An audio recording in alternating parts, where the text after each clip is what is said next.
పాకిస్తాన్ డైరెక్ట్గా భారతదేశాన్ని ఢీకొట్టలేదు. భారతదేశాన్ని ఢీకొట్టే శక్తి లేదు, అంత క్యాపబుల్ లేదు పాకిస్తాన్కి.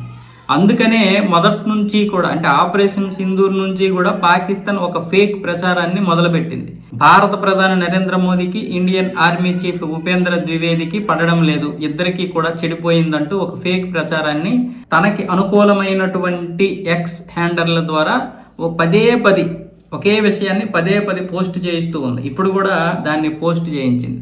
ఇద్దరికి పడడం లేదు అంటే అధికార మార్పు జరిగే అవకాశం ఉంది అన్న విధంగా. అంటే మీకు పాకిస్తాన్లో ఎప్పుడు చూసినా ఏ ప్రభుత్వము 5 సంవత్సరాల పాటు ఉండదు.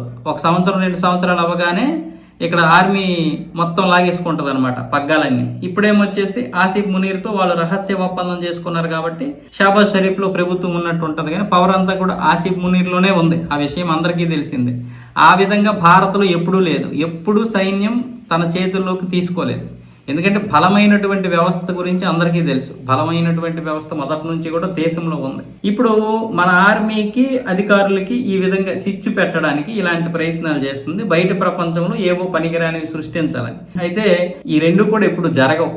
భారత్లో అలాంటిది జరగదు, అది కలలగండమే. ఇలాంటి ప్రచారాలు చేసుకొని సంతృప్తి చెందడమే తప్ప మరొకటి లేదు. ముఖ్యంగా ఆర్మీ ఇలాంటి వాటిని తిప్పికొడుతుంది. ముఖ్యంగా ఇప్పుడు మన ఆర్మీ తిప్పికొట్టింది. పైగా పిఐబి ఫ్యాక్ట్ చెక్లో చూస్తే ఇదంతా ఫేక్ అని తెలిసింది.